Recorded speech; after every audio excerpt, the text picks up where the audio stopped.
छत्तीसगढ़ में जल्दी ही नगरीय और पंचायत चुनाव का बिगुल बजने वाला है, लेकिन बड़ा सवाल ये है कि क्या दोनों चुनाव एक साथ करवाए जाएंगे या फिर अलग अलग समय पर इन दोनों ही चुनाव को आयोजित किया जाएगा।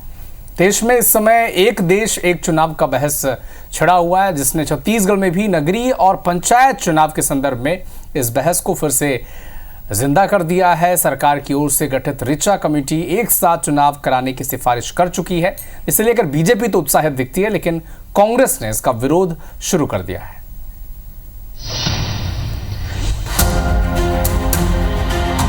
छत्तीसगढ़ में नगरीय और पंचायत चुनाव को लेकर बहस छिड़ी है। एक पक्ष ये चाहता है कि दोनों चुनाव एक साथ कराए जाएं, तो वहीं दूसरा पक्ष इसे इनप्रैक्टिकल बताकर विरोध कर रहा है। सरकार ने इस पर एक्सपर्ट की राय लेने के लिए एसीएस ऋचा शर्मा की अध्यक्षता में एक कमेटी का गठन किया। कमेटी कई बैठकों के बाद इस नतीजे पर पहुंची है कि महज 1.5 महीने के अंतराल पर होने वाले नगरीय और पंचायत चुनाव एक साथ कराना ही बेहतर है।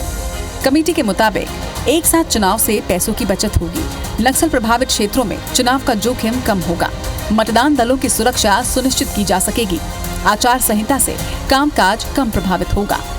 माना जा रहा है कि साई सरकार कमेटी की सिफारिशों के आधार पर एक साथ चुनाव का मन बना चुकी है।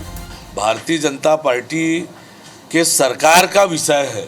सरकार निकाय और पंचायत चुनाव को लेकर पूरी मजबूती से तैयारी कर रही है और समय पर सारे निर्णय होते चले जा रहे हैं और चुनाव की पद्धति का निर्णय भी समय पर हो जाएगा।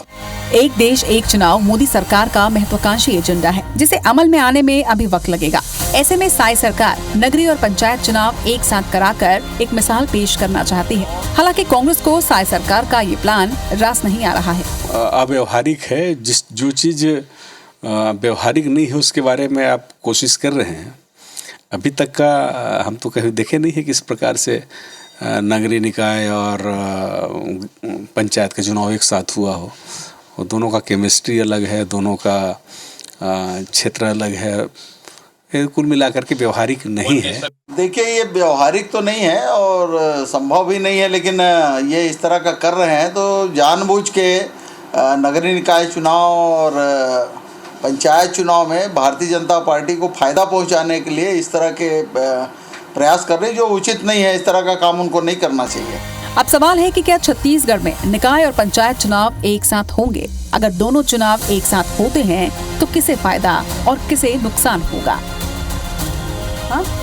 प्रदेश में नगरीय निकाय और पंचायत चुनाव करीब 1 से 1.5 महीने के भीतर होते हैं, लेकिन अलग अलग होने के चलते करीब 40 करोड़ रुपए का खर्च आता है। अगर यही दोनों चुनाव एक साथ करा लिए जाए तो ये खर्च भी आधे होंगे और चुनाव की तैयारियों में सुरक्षा का जो जोखिम होता है हो जाएगा। इन्हीं तमाम फैक्टर्स को देखते हुए राज्य सरकार ये चुनाव एक साथ कराना चाहती है। कैमरा पर्सन अनिल नागले के साथ राजेश राज, IBC 24, रायपुर।